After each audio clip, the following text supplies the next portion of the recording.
Hi everyone, Yuki here again, and I know I've been doing a lot of retro stuff lately, but I haven't forgotten anything about you PC fans out there. I know people are interested in seeing the high end stuff as well as the retro stuff. So this is my P75 series from last year, and it's still going strong. And I just picked up a new video card, which I will detail right here, and it is the GTX 1080 Ti. So it's using the latest drivers. And it's a pretty impressive card for the money. It's basically the same money I spent on a video card for the GTX 1080 last year. So Nvidia is really, I don't know if they're feeling the pressure from AMD with their AMD Vega, but it is nice to see that a nice, lovely titanium card that has pretty much equals Titan Pascal is only going for $699. I know only $699. Some of you guys might be saying, "Well, only $699," but compared to what was being rumored, I actually thought it was going to be about $100 more for the third-party cards, and I expected the Founders Edition tax to be on there as well. So I was looking at maybe $850, $900 total, and to get it for $7 made me pretty happy. Now, what's peculiar about this setup is I am using my laptop. My laptop here has that cable finally going in, the accelerated or the amplifier cable that's going here, and part of the mess, like there's the OSSC. Yes, this TV does handle the OSCC mode, so it's great. But here it is in this chassis, and as you can see here, you've got the port going there, and I am using the USB 3.0s for various USB devices, such as my arcade stick or control pads, things of that nature. It runs a little, I mean, you can hear the noise, but it's not too bad. I'm sort of used to the sound, so plus with this sound system in this room, I mean, just look at the speaker. The speaker alone right here is bigger than the amplifier itself. It's got vented sides on it, on both sides, and performance is pretty amazing. For instance, I was playing Street Fighter V maxed out, completely maxed out. We're talking full AA, the motion blur, everything, 4K, and it didn't drop a hitch. With the GTX 1080, you could do that, but anytime you would see the intro, it would slow down a little bit when you zooms in on the characters, or especially when after you have a match and they have an outro, you would see it slow down.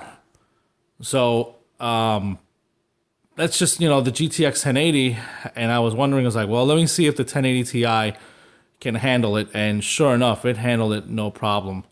It wasn't even a challenge for it. So I done some games, they run fine. Setting this up was pretty simple. Basically, you open this thing up, you put in your video card. It's got two power connectors. It's got two 8-pins actually, the power supply. And the GTX 1080, this is a Founders Edition card, so it only takes one 8-pin and one 6-pin. And you basically connect the cable to the back of the laptop, and you turn it on, and it comes up. You will have to load drivers again, even if you have a GTX 1060 with the latest drivers, which I did. You still have to download NVIDIA's drivers and reset them up. Now, what's interesting is on the forums, the notebook review forums where I frequent quite a bit, I was watching people having issues with this laptop when they first got it. For instance, when they were using it with the GTX 1060, a lot of them were saying, hey, I'm getting a lot of micro stuttering. I'm getting a lot of issues with, watching a full screen video on YouTube, that sort of thing. And I didn't have those issues. I never had them. My GTX 1060 just ran. I didn't have any micro stuttering. I didn't have any of those issues. But when I connected this guy and I was using the GTX 1080, output it to this screen, I was getting those issues finally. So I don't know why I was not getting them beforehand, but I was getting them now. And the only fix that I found in order to get this thing rolling pretty well without any of those, those quirks, so to speak, was disabling the onboard video from the Intel chip. Once I disabled that, I'll give you guys a look. Once I disabled that, I was able to have no problems. Like, you see how I'm moving the mouse around?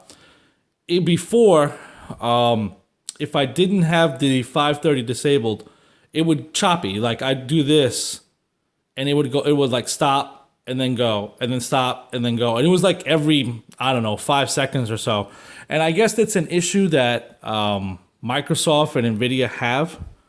They just know something with Windows 10 that's real odd. Another strange issue that I noticed is in OpenGL games or Vulkan games, with the Intel graphics being enabled, you get a strange VSync tear going from the top left down to the bottom right.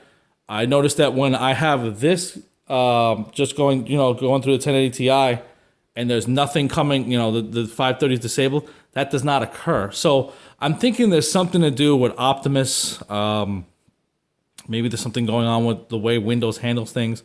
I'm hoping they can fix it. It doesn't happen in Direct 3D, from what I can see, but it does happen. And I want people to understand that, sometimes you have some issues, and just disabling, right now you see it's disabled. Oh, well, there we go. That's what happens when you do a live video. But as you can see right there, it's disabled. Now, I don't want to disable it too long because I found out that the Intel driver is a specific driver written by Alienware that has a profile for this OLED laptop screen by Samsung. So, when you go back and you're like, okay, I'm going to use this thing as a laptop now, I would highly recommend you turn your HD graphics 530 back on. So I just want to let people know you want to turn that back on. It does have a special profile for the OLED that NVIDIA does not support at this moment. Hopefully they will. I don't know what it does. I'm thinking it's just like some pixel shifting or something because OLEDs do have some burn-in. Thankfully, I haven't had any issues with that. But just know, just remember, it's like, oh man, I'm going to put this amp on. You disable the 530.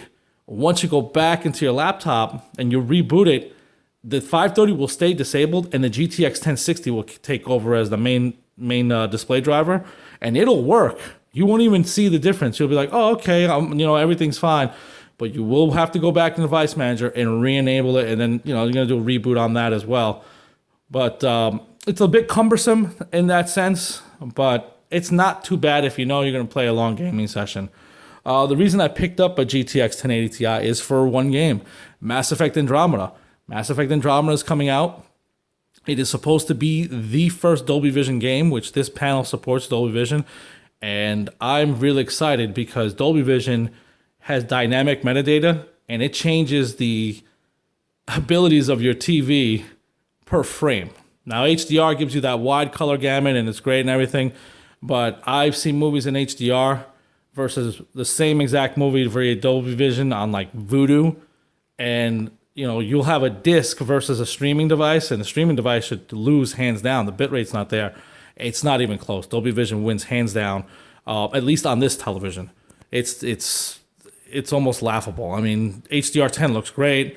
I got the PlayStation 4 Pro down there. I don't know if you guys can see it because it's kind of dark, but I got it down there, and the games look great in HDR10. So I'm wondering, well, Dolby Vision's coming out with their first game, so I'll let you guys know how it is. It's coming out next Tuesday, and I am on vacation, so I'll be able to play it.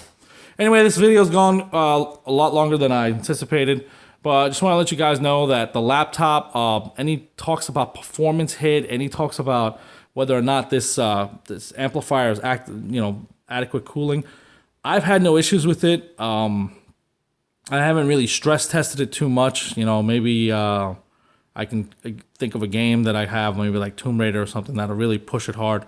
But this thing just flies through, some of the games I've tested, and it laughs at them. It really does. So for the money, it is $700. It is a lot of money, but I think NVIDIA, this might be their best graphics card, at least the best top performing graphics cards they probably ever had. And that's good. And that's, speaks volumes to AMD and their product that's coming out. People say, oh, well, NVIDIA doesn't really care about what AMD is doing. They're doing what they're doing. I don't buy that for a heartbeat. NVIDIA is known to definitely make you pay a premium. And if there's competition, that premium, they don't make as much money as they want to on these things. And that's a good thing for all of us. So I'm not sitting here trying to be pro AMD. I'm definitely not pro NVIDIA. But I do buy their products. So, they make a good product. I always go for the person who makes the best product out there. And I think everyone should do that. That way you vote with your dollars, and, fanboyism really doesn't help the industry. But competition does. And thanks to AMD, I really do believe that's why the GTX 1080 Ti is more affordable, I will say. I wouldn't say cheap or inexpensive, but I'll say it definitely came at a price to me that wasn't too bad.